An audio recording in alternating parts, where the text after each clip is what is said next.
If that means that there are certain things that you have to say no to within your company, then as quickly as you can, creating a revenue stream and increasing revenue so that you can delegate and automate those daily tasks that are no's for you. So that it gives you the margin. Everything's about margin, right? Your business, your bottom line, everything's about margin.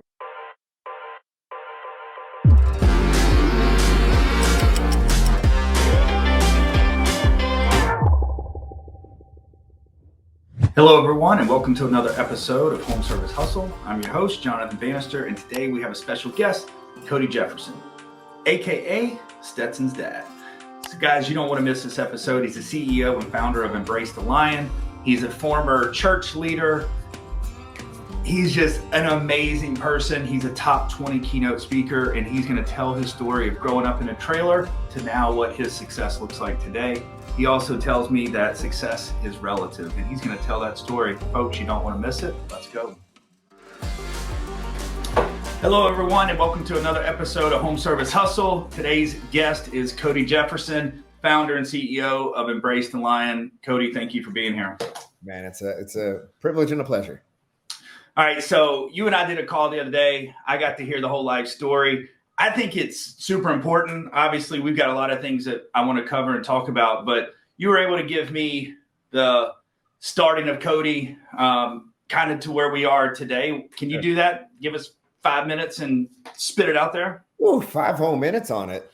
That's a long bio. But let's just say this way. Listen, I'm from Oklahoma. I still reside in Oklahoma. You'll probably hear that in my voice at some point throughout this conversation. That I'll hide it a little bit, but that draw will come out occasionally. So I'm from a small town in Oklahoma. I was raised by my grandparents and my dad. Got into occupational ministry at 19.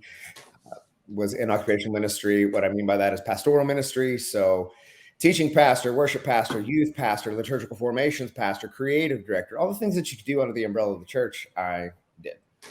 Until 2017, when I stepped out of occupational ministry to step into founding Embrace the Lion, where we help good men become great. The reason for that was over the 13 years that I was in occupational ministry, I got really good at a lot of things, specifically being a yes man and confusing my identity with my ability to do things. And so my self-worth became tied up in how I could solve problems.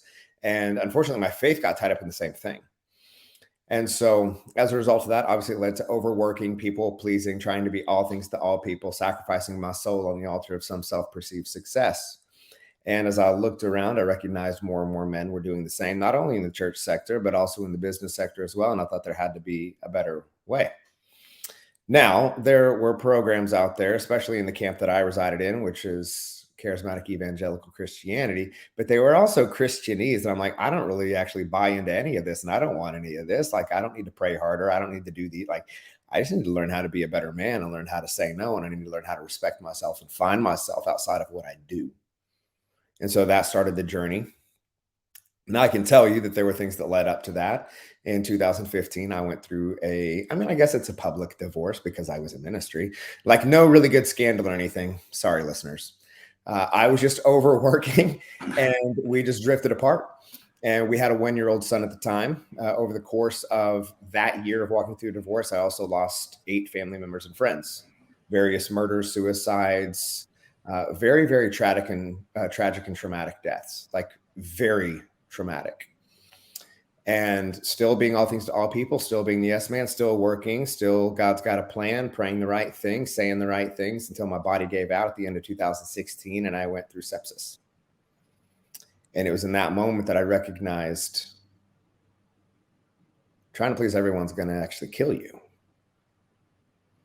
And over the course of that time, I'd also had 3 other friends in ministry put guns in their mouths and take their own lives as a result of the same pressure that they were placing on themselves. And I thought there has to be a different way. And so I started with myself. Embrace the Lion wasn't born to help good men become great. It wasn't born for that. It was born to help me save my own life. It was born because I recognized the legacy that I was going to leave my son was a tombstone.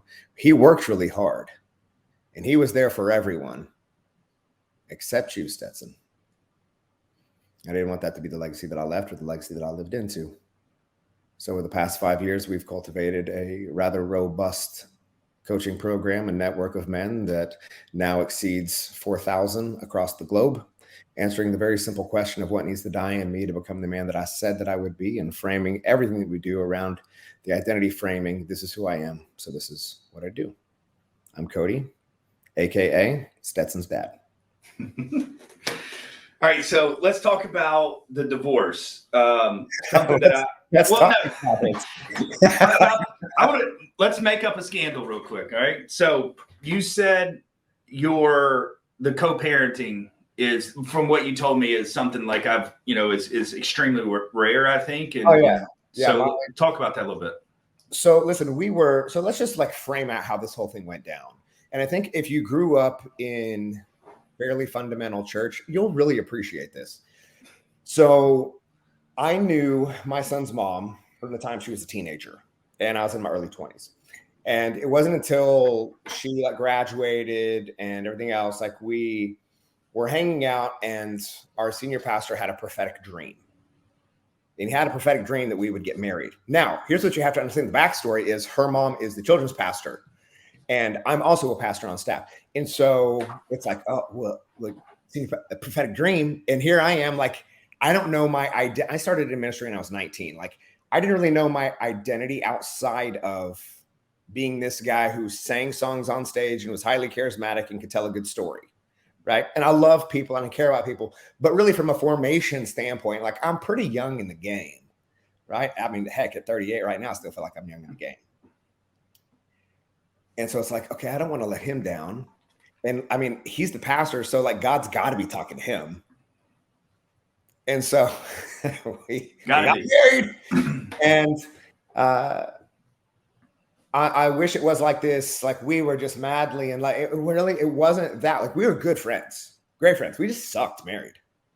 And we just drifted apart. Like I was working 18 hours a day. Through the later part of our marriage, we were married like 5 years. I transferred to a different church and a different community where the expectation was even higher, and the level of perfectionism was even higher, and the level of expectation was even higher, and the need to be incredibly unique as a community and on the cutting edge of certain things was incredibly outlandish. Which is all well and good. Like we all have companies, organizations, churches that are like that. Like it's not an indictment on anyone. I walked into it.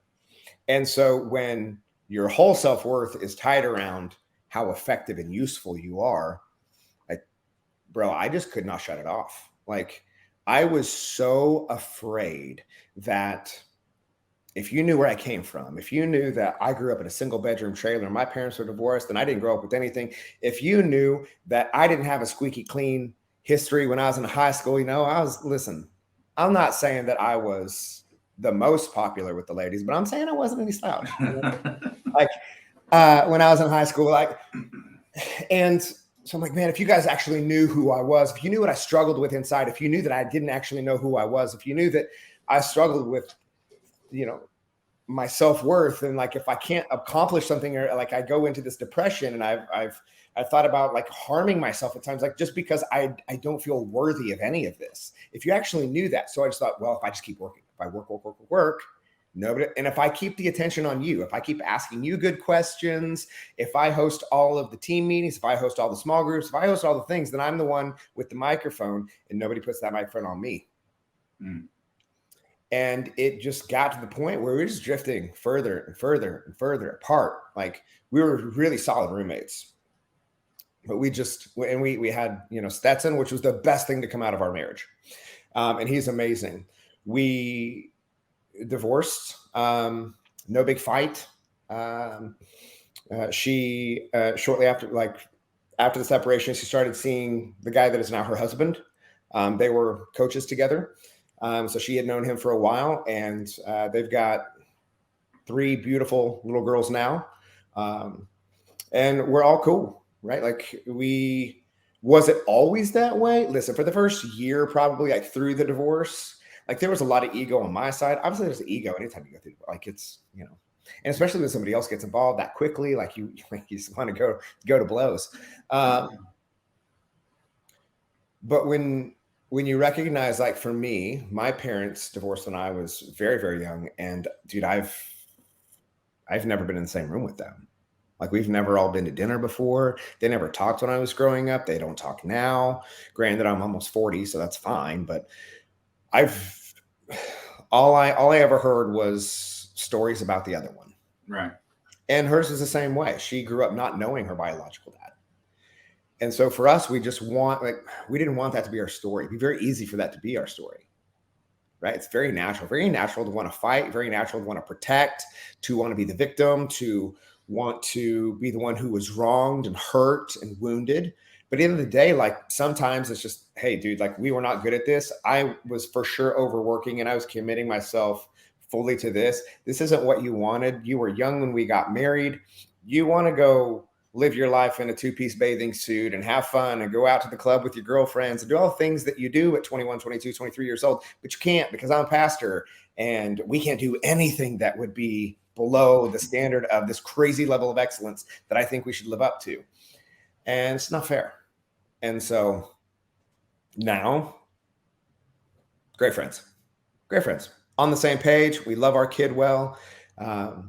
We obviously share custody of him, but it's very, very fluid even that, right? Like, they got other kids, so it's nothing. I'm 5 minutes away for her to call me in the morning and say, hey, yo, these kids are acting a fool. Can you come get Stetson and take him to school? Absolutely. I don't take calls before 10 a.m. because of that, because I'm always on call if needed. Her husband and I both coach baseball for him. I coach wrestling for him. We are all very, very involved. It's nothing for me to watch their girls hang out. We're together for holidays, so we don't do split holidays usually. Usually we do holidays all together. And thankfully, both of our families love that. You can sometimes find her and her husband and their kids over at my aunt or grandmother's house for Thanksgiving. You'll find, us, my significant other, like, you'll find us over at their house on Christmas morning while we all do Christmas. And it doesn't make sense to us. Like, we sit together and everything. She and I are good friends, so we'll like cut up together and people are like, this is super weird. But it works for us. Like, we're good friends. There's no weird tension. There's no animosity. We got our respected families, and together we're just one big blended family. It's sad that it seems so weird to everyone, but really, it's pride messing with you. And if people could let that go, we know what the divorce rates are, so it happens every single day. But if you could just learn that it's not about you and it's about the kid, and especially when you've got trauma in your past, why do you want to keep that going? Well, the thing about pain, right? The pain, if you don't transform it, you just transmit it. And so often we just transmit that pain into our kids' lives. I mean, even think about business, right? A lot of us, we didn't grow up from much. At least I didn't. The guys that I surround myself with, they did not grow up with a silver spoon. They grew up with parents who were constantly in battle with one another, usually over finances. And so that's why mom was crying. That's why dad was drinking, or he was working really late, or he was, overtaxed and couldn't be at the games. But his response all the time was like, you don't understand. I'm doing this all for you. I'm doing this all for you. I'm doing this all for you. And so a lot of us get into business thinking if we can solve the money conversation, like, we'll be good. And so for a lot of us, we do solve the money conversation. For the guys that I work with, they are really good at solving the money conversation because that was the biggest pain they had in their life. But what happens is it creates distance with the family. And they have kids that they love very, very much, but they can't seem to get away from work. The money's fine, so they keep buying their kid more stuff. And they keep saying, you understand, like, I'm doing all this for you. I know I can't be here, but I got you all these things, right? Thinking that they're solving the problem that they had, when really they're just transmitting the trauma of their own childhood. Because while your kid has more stuff that they don't need, what they're still missing is the loving, healthy parents that you wish you had when you were a kid. And money is still the thing that's dividing you. You just have more of it now. So you talk about you I think this would be a great time, to kind of ask a question on, because you're saying if you haven't conquered and figured out some of these demons, maybe from your childhood, that you could figure out the money issue because you think that's what your parents were struggling. And so I think this is a common issue with business owners today. So what would you say to some of my contractors that are going to be listening to this on how should they be trying to balance that work life, family life balance to make sure that, and let's say it's someone who either doesn't know how to deal with their past, doesn't know that there's issues there, that underlying issues that they need to get fixed or worked on. But if they just need to simply figure out how to balance those two. Well, one, I think we can all agree that just balance doesn't exist. I don't have a balanced life. I don't either. You can't, like, because I don't know what that balance looks like because I don't work a 9 to 5. Right. And so for me, like I run multiple companies.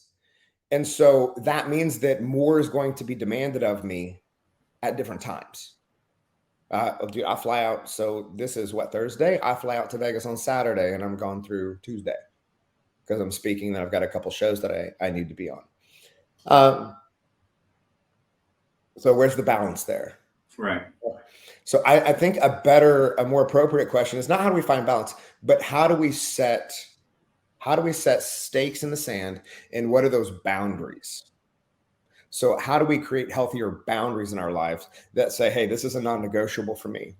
And this is what, like, for me, these are my core values. And this is going to be an easy no for me. So for me, like, I don't miss my son's games. It's an easy no for me. Easy no. I want to be home and I want to have dinner every night as a family. It's an easy boundary for me.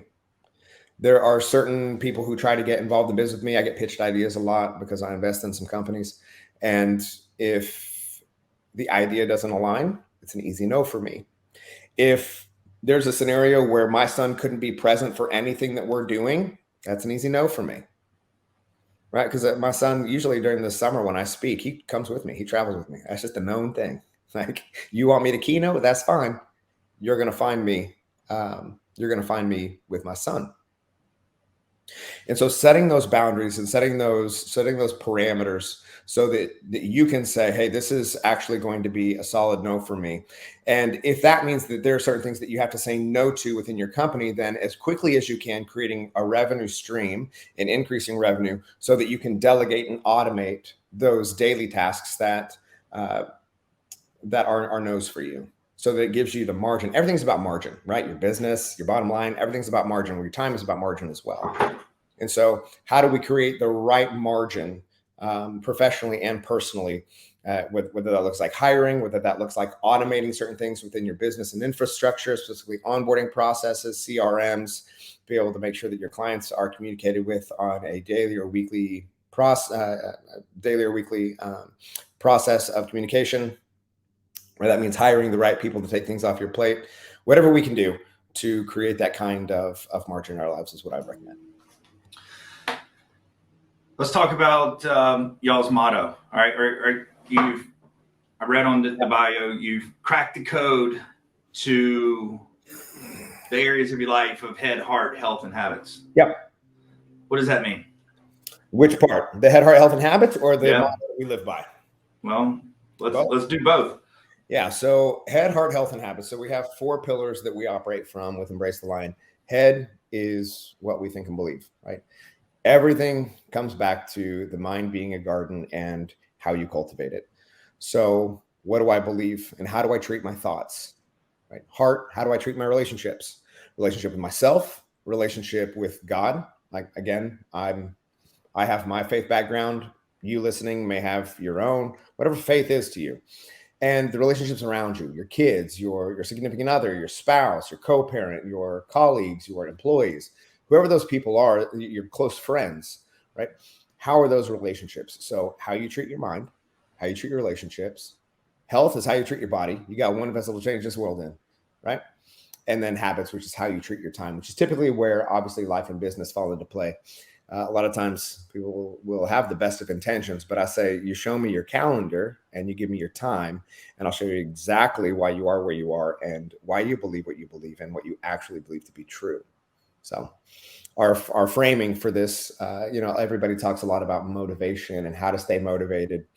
We don't believe in motivation. I don't. It's a dopamine trigger based on an external stimulus that will eventually run out. Like, you can only listen to so many YouTube videos and go to so many conferences, and for us, it's a simple model of this is who I am, so this is what I do.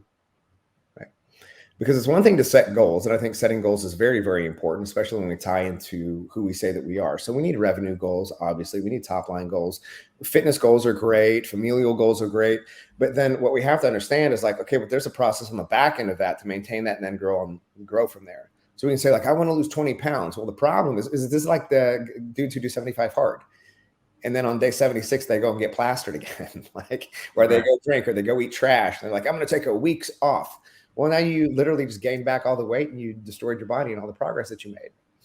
So it can't be the motivation of just goal setting, right? Because if you lose 20 pounds, well, then what? You got to keep it off. I want to make $1 million in my business. That's not hard to do, right? Like, what do you want to keep? Where do you want your margins, right? What are you going to do with that $1 million? And then where do you go from there? So for us, it's more the frame of, well, this is who I am. So if we talk fitness, I'm a guy who takes care of his body. I work out every single day. I wake up at this time. This is how I treat my body. This is what I put in my body. These are the non-negotiables for me. This is the margin that I live in. From a business perspective, I'm a CEO. I'm a founder. I'm a business owner. I am an entrepreneur. This is the business that I run by setting goals. This is where I want it to be. So based on that, this is the expectation that I have for myself. And this is what I do on a daily basis. I remove the emotional constraint. I don't care how I feel about it, which means that you have a very, very clear expectation and a very clear outline of where you're going. There's a lot of what I help guys with is really like dialing in their time and their habit structure based on what it is that they say that they want. Because if we do the things that we say that we're going to do, confidence is nothing more than keeping your word to yourself in incrementally more challenging ways as time moves forward. Right? 'Cause time is linear, it doesn't go backwards. So if this is who I am, then this is what I do. Not this is what I feel like doing. No, this is just what I do. If I'm a present father, if I am a father who in my mind is on the field with my son, not overweight with a beer belly in the stands, talking about the stuff I did 20 years ago and talking about how if coach would have put me in fourth quarter, I'd have gone pro with Uncle Rico. No, that ain't me. There's enough of those dads playing Call of Duty when they get off work because they have no purpose or direction for their life. Not me, not the guys I work with. We want to be the dads on the field, which means we have to take care of our body, which means then if we want to be the dads on the field, then guess what? We have to create the margin for the time that's going to be required on the field, which means that after 5 o'clock, after 6 o'clock, work stops because I'm on the field. I'm coaching. I've got the hat on. I've got the wrestling shoes on. I've got the football whistle, whatever it is. This is who I am. So this is what I do. I'm a loving husband. I'm a loving partner. I'm loving whatever. Great. Show me what you do. Are you texting every day? Are you leaving love language? What is your wife or significant other's love languages? Are you speaking into those every single day? You have weekly date nights. Are you connecting intimately? Are you pursuing like you did when you first dated?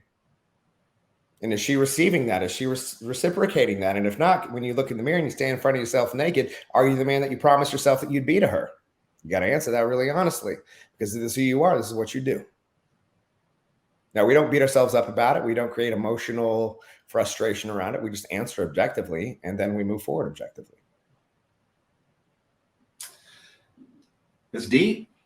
And I think the part of standing there naked and having to answer those questions honestly, I think as a man, you got to lose the ego and the chip on your shoulder to say, you're not meeting those expectations.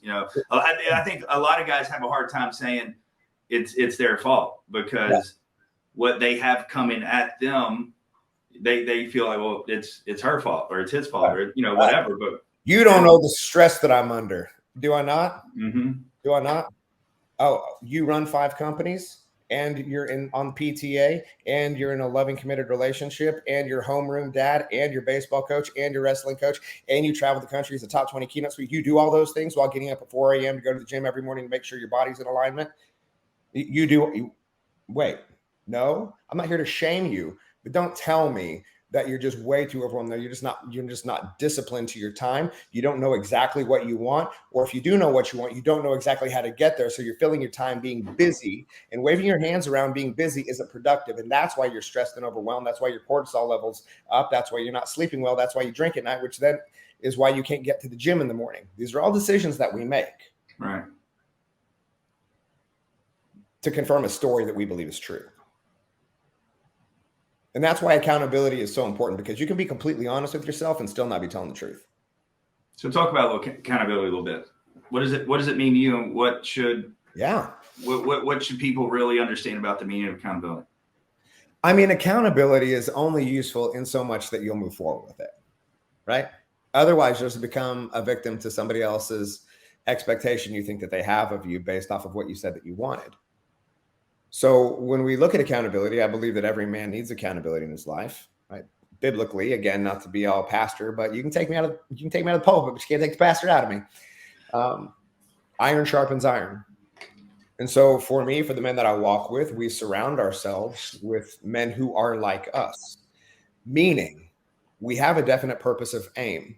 And we want that accountability, not necessarily because we won't do the things that we say that we're going to do. But if I'm being 100%, a lot of this is so that we can find community support and acknowledgement and celebration, so that we can find accountability and camaraderie in the areas that we struggle, because what you'll find is most men struggle in a lot of the same areas. We are men after all.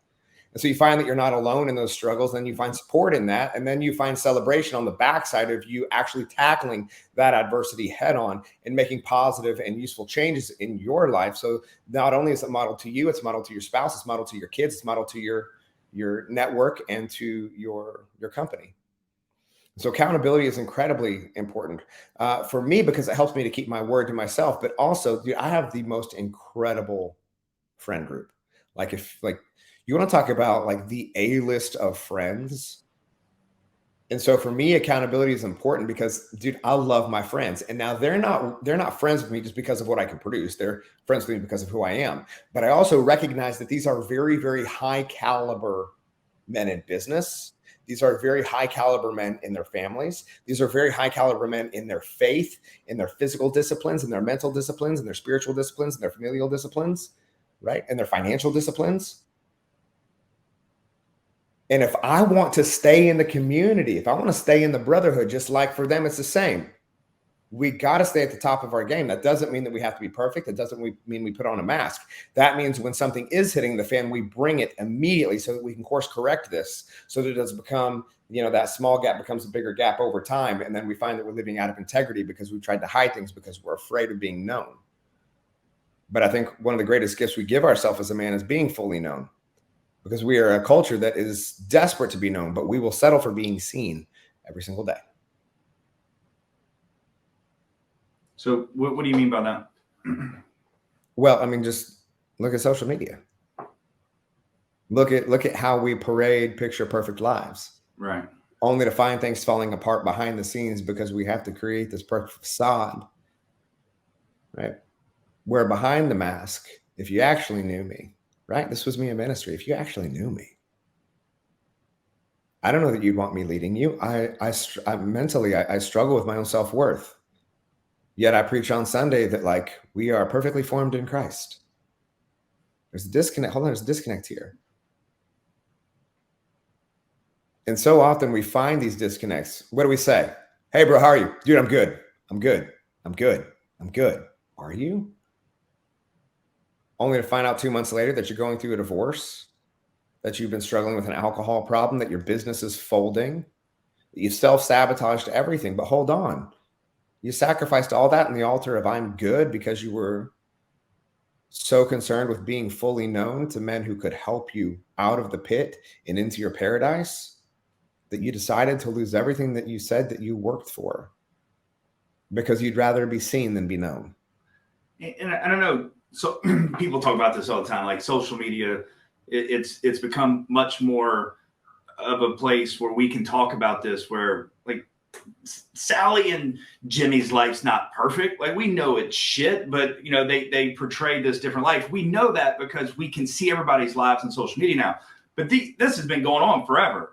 People just don't talk about their problems and their issues. And so why do you think that is? Is it scared? Is it insecurities? Is it pride? Is it a mixture of all? And what are those next steps that that a man should do if there's struggles to be able to reach out for help? Yeah. One, I think it's always been there. I mean, obviously, it's just exacerbated now. I mean, even the culture that we live in, where everything is fast, right? I can order something around the world and get it here in 2 days. And I'll be pissed if it's not here in 2 days. Right. Like, it's just absurd. I can download anything on the internet. I can find, we have an exorbitant amount of, like a disproportionate amount of information at our fingertips. At my fingertips, I can reconnect with anyone I've never known at any time. Somebody I dated when I was 16 years old. Like, it has been easier to find ways to soften our discontent than ever before. It's easier now to hide through the ambiguity of online than ever before. We live in a culture that celebrates speed. And so that makes us very, very impatient when it comes to course correcting or turning something around. Your marriage is in trouble. I'll get online. Oh, I remember this person. We always had a really great connection. Rather than work on it, now Amazon Prime this new relationship. And so I think it's just been exacerbated by the state of the culture that we live in, and the ways in which that we're so flippant about what used to be a strong value system, right? I talk about masculinity in the ways that I feel that masculinity should be represented, and it's archaic, it's barbaric, it's toxic. A man shouldn't provide for a woman because a woman can stand on her own 2 feet. Okay, I'd like that's fine. I believe what I believe. I believe a house looks a certain way. I believe these things. I believe these. That's toxic. So we've created so many lines of blurred reality that nothing's real anymore. And if nothing's real, then there is no value system. And if there is no value system, then we have nothing to hold ethics up against. And so we have this disintegration, but we don't even know what's disintegrating. So for me, getting around men who believe the same way I believe, who confirm the way that I believe, who want families like I want, who want success like I desire, who create opportunity to solve problems in marketplace like I do, who have a strong commitment to providing, to protecting their families, to leading and presiding over their homes. You find individuals who have a like life desire, and you link arms and you say, listen, when one falls, we're picking the other up. When we walk this out together, we are a band of brothers. You seek that out. How important is for business owners to be able to maintain or run the business, based off of their personal values? And, obviously there's going to be the core values of the business, but I think just like with social media where people are portraying this other person, I think sometimes people run businesses that same way. Yeah. And so, and look, I think I was that way a couple years back. Like I was super extremely voiced of my opinion on the politics side, and sure, and it would keep my business relationships and clients and stuff like out of my personal social media feeds. And business coaches of mine would tell me, like, you've got to get yourself out there more on social and be able to connect with these people, let them see who you truly are. And I was like, I don't want to. Like, I was actually hiding that from them, but though I still wanted to be very opinionated about it. And now I've obviously calmed down on the things that I say because I don't really care anymore, because I've got myself so focused and aligned on me and being a father and a husband and a business owner that I keep myself knowledgeable enough of what's going on around the world, but just knowing that, smart enough to know that there's not a damn thing that I'm going to say that's going to change anything. Sure. But what I've done is I've stopped hiding that, because if I do put something out there, I've picked up several clients just by them appreciating what I've said. And then we strike up a mutual conversation about it. And next thing you know, they're like, I want to do business with like-minded people. So that's me not hiding who I am anymore. But how important do you feel that is for a business owner to not run the business on who they think people want them to be or how they need to be in that community, but on who they actually are? I mean, I think this doesn't even have to be just for business owners. This could be for people in general. The more that you place a mask and a filter on the experience of social media, I mean, that's just a lot to keep up with. Like, and the disconnect and keeping up with that lie and keeping up with with the facade is exhausting. And trying to compartmentalize people into different areas of your life who know certain things and know you in this way, but don't know you in that way. And I hope they don't see this post, but they should hopefully see this post. Like, you create this really odd sense of dissonance in your own life because you're not actually being you. You're being a puppet to what you think everyone else wants you to be. And so you have no real purpose in your life. And what do they say? A man without purpose is a ship without a rudder. Now, I'm not saying go out of your way to be completely polarizing and a jerk on social media. I mean, if you are a jerk in real life, maybe you should work on that and find some ways to create some peace in your life. But do 100% be you. Because at the end of the day, especially in service businesses, well, and when you're from, I live in Oklahoma, and so we have a certain set of value system, and everything is very, very personal to us, right? So everything comes down to not just the bottom line. Like, I actually don't care if you're the least expensive or the most expensive. Like, for me, it's going to come down to the craftsmanship of what you do, who you say you are, right? Your reputation. And then how do we get along? Can I trust you? Because you're going to be in my home. You're going to be around my home. You're going to be working around my family. Your crews are going to be working around my family.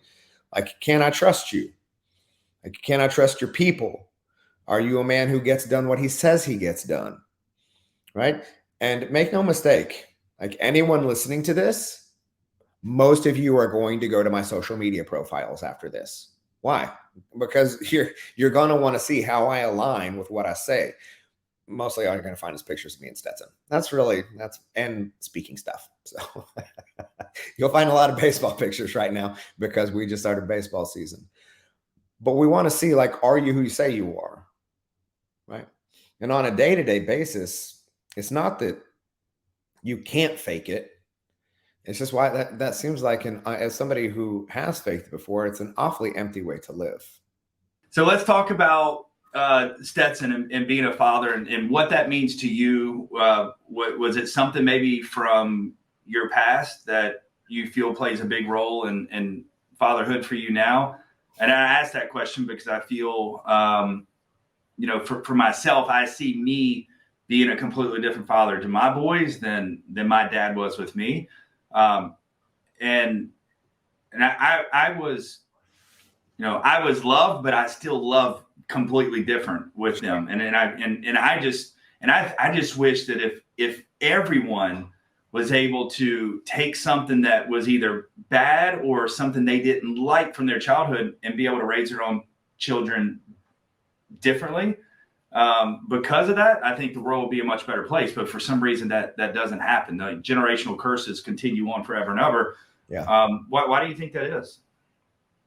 I mean, I think it's what is the old adage that men often say, right? Well, this is just who I am. You just have to accept it. This is how my dad was. This is how I'm going to be. Yeah. Right? Like, it's this interesting mantra. And so for the guys that we work with, it's okay. Well, like, let's define, like, is that useful? Is it useful? Not good or bad, right? We don't have to put it into some like frame of good or bad, but is this useful? Is this the dad that you want to be? Because if not, we need to reframe it, and we need to reframe who it is that you actually want to be as a dad. And then we need to put those frameworks in place that allow you to show up powerfully, which means that there's a certain amount of self-work that has to happen as well, or really that gets to happen, because it's all a privilege. What was that? No, I was going to say, can you give some advice on help? Like, how does someone, because I honestly think, because I know I've had to answer these questions before, Yeah. and the person I was even 3 or 4 years ago, I think would have a harder time answering it then than I answered all the time now. But when you ask yourself that question, who is the person I want to be? Yeah. I think a lot of people couldn't answer it. And so, sure. So for me, I looked at my own childhood, and I didn't look at it through like rose-colored glasses. I looked at it very objectively, right? Like, I had a good childhood, man. Like, I grew up a little bit differently than some. Like, we grew up a little bit probably more lower middle class than most. I grew up in a single bedroom trailer for a lot of my childhood, and yeah, I loved it. Like, we did things different. We didn't have TV that we watched, we would go out to our barn and lift up horse troughs and catch baby mice. Like we'd pull water moccasins out of our pond, like we did, like hood rat stuff. Our swimming pool was a horse trough growing up, and I wouldn't trade that for anything. I will say that, I was able to sit down with my own father, who I'm very close to, and because when I started in this conversation online, it felt like I was saying all these things the way that he did things were wrong. And I'm doing things this way now because that's what's right. Right. And it made him like, he felt like, dude, did I fail as a dad? I'm like, no, you're a great dad. There are just certain things that I recognize that I really would have benefited from as a child that your dad didn't give you, because I was raised with my grandfather as well. And he wasn't super affectionate. And so then my dad wasn't. So I recognized, like, I'm going to be affectionate with my son. My son's a cuddler, so I'm not going to deny that. I recognize that I am very much a words of affirmation person. I don't need you to buy me anything. I can buy whatever I want. I don't need anything. Sincerely, from people that I respect, if you let me know where I'm doing a job, or even on the reciprocal, if you can tell me where I can improve some things, that means the world. Like, that will mean the world to me, right? And acts of service. So my son is the same way. So I recognize that, and I recognize that speaking into his life and speaking over his life on a daily basis is very, very meaningful.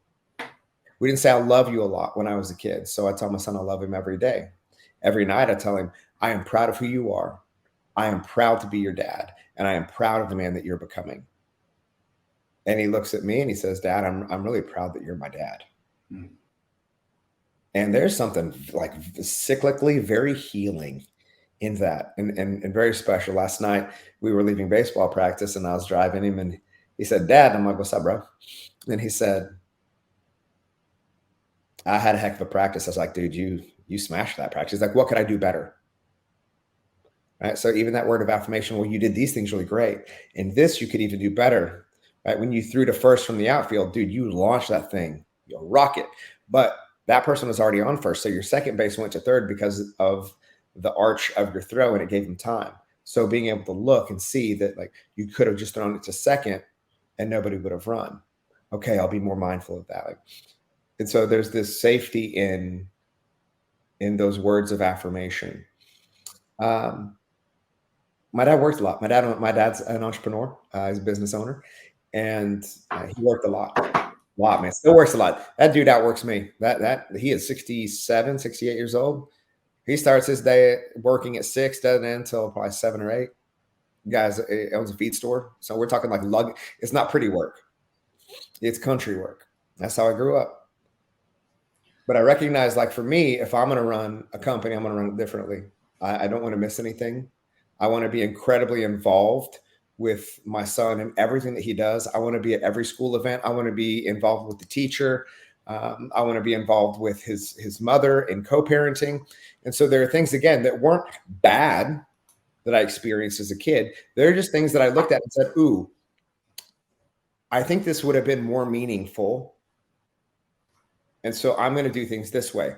And bro, it's an experiment, right? Because I grew up the way that I grew up, which has led me to be who I am today. So I'm like, am I messing the whole thing up because I'm giving him all the things that I never had? Am I robbing him of that adversity and that struggle? Like, you don't know. Right. You don't know. But I think when we can look objectively, right, removing the emotional constraints, removing any maybe potential hurt that we might have, and just say, well, what could I do differently? What kind of dad do I want to be? How do I want to experience life with my son? And how do I want him to, what do I want his core memories to be? How do I want him to frame his upbringing? If I die tomorrow, which I could, and my son decides he's going to get up and talk at my funeral at 8 years old, what's he going to say? No, I love that. I love that perspective. And I ask myself a lot of these questions all the time, and about they live a completely different life than I lived, and they get experiences that I never did. And you know, my dad actually sent me, I think it was a text, or maybe it was a phone call. I was at Kroger the other day, and I was talking to my dad on the phone, and he said, I saw some of those pictures or one of the trips that we had taken just recently with the family, and he goes, and I was just telling your mom, he's like, I love seeing all these vacations that you go on and take the boys on, like they just look like they're having a time of their life, and he was like, they're just getting to do things that you didn't ever get the chance to. And I appreciated hearing that, because I do question a lot, like, are we doing too much? Are we, giving them something, or, not letting them experience some of the heartaches and struggles that, maybe we did as a childhood. And I just think it's, we learn every day. We'll figure it out. Yeah. And make no mistake, like through sports and through academic, Stetson struggles forward. I mean, he does very, very well. And I mean, granted, he comes by it natural. His mother and I we have high, we set a very high standard of excellence, because if you can, I feel like you should. Most people settle for mediocrity, and we just don't do that. That's not who we feel we're called to be.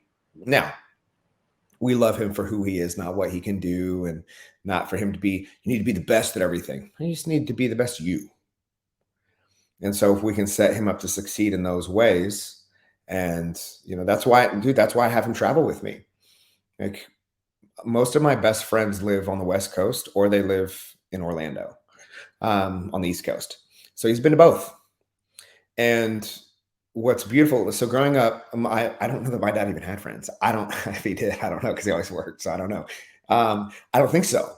I don't know of him having any, like, really many friends now, because he works. Like, that's his life. And I respect it. But I never really got to see men interacting with other men outside of when I got into the church world. And then you had like men's group. Men's group, right? Like, which is like this really cute cookie cutter way of coming together. And, somebody talks for an hour on a Saturday morning over donuts and coffee. Or you have a small group where you got to kind of protect what you say, because you don't want people thinking you're too weird. And so I never saw healthy men and healthy marriages building things, talking business, doing life together, doing vacations, kids. Like we barely had two sticks to rub together. That was never a frame. Right. So for my best friend, Keith, to get down on my son's level, and after they do a cold plunge together, my 7-year-old doing a cold plunge, 40-degree water, and Keith putting his finger on my son's heart and speaking into his life and speaking over him. Keith calls himself a redwood, California redwood. And so he calls Stetson a redwood in training. And so we teach him physical, emotional, mental resiliency and compassion and empathy, and also what it means to stand with character and to stand for others and to be the best possible you that you could be, because that's our responsibility as men. Like, Stetson has a patch on his backpack because he got one of those like military style backpacks, redwood. It says Stetson, it says embrace the lion, and then he's got to have a redwood. And he'll tell you he's a redwood. Anything happens in baseball, anything happens at school, anything happens in wrestling, who's the first person Stetson wants to call? He wants to call my best friend, because there's another man outside of his dad and outside of his stepdad who's not related to him, who will speak into his greatness and celebrate him.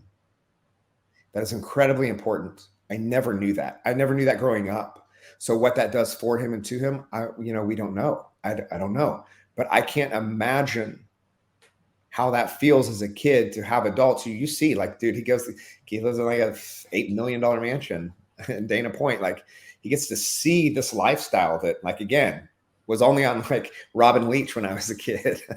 Right. And now it's reality for us. Right. And there's not a sense of entitlement. There's no entitlement. It all is a gift to him. And it's all this normalized Jefferson solved problems. Money is a way to solve problems. This is who we are as men. This is who we are as providers. This is what redwoods do. And I think there's something really, really beautiful about that, which is why, again, like really framing out, sometimes if we don't know how we want to be as dads and we don't know who we want to be as men, one, we can look towards a goal and ask ourselves, what's it going to require? Who am I going to have to become to be that person? Or you can also look at like, I didn't really like this experience. Maybe I would have done things differently here. So that could be something that I want and how I want to show up. I love it. We are coming to the end of the show. I've got a lot more I want to ask you. So I definitely want to ask you now while we're here, if you'll come back, because anytime. I've got more. Because some of the things I want to talk about that you said in the very beginning was how,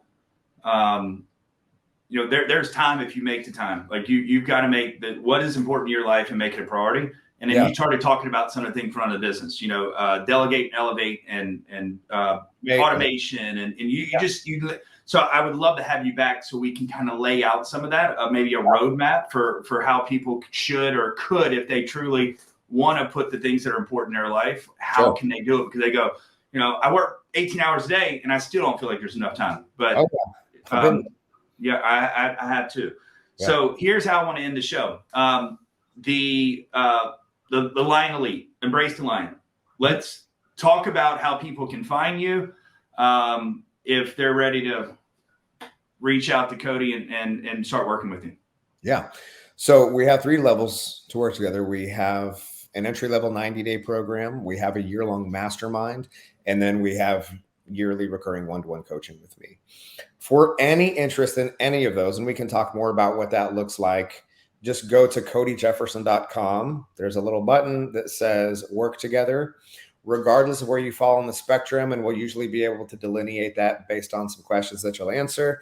Either myself or someone from our team will jump into a conversation and a call with you, and we will get you to where you need to go.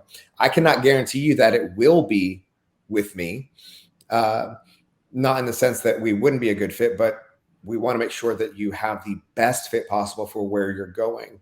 Right? Like we do really well because we do everything based off of integrity and putting you first. And so make no mistake, we are going to make sure that you get on the right path. And we'd love it to be with us. We're a solid community of dudes who love to have a good time. We're all successful in life and business. And we'd love to see you there as well. But you can go to codyjefferson.com and find out more info. You can type my name into really any social media engine and you'll find me pretty easy. And click the link. We'll add it here. Cody, I appreciate you being on the show. We will have you back soon, man. Sounds good. All right. Thank you.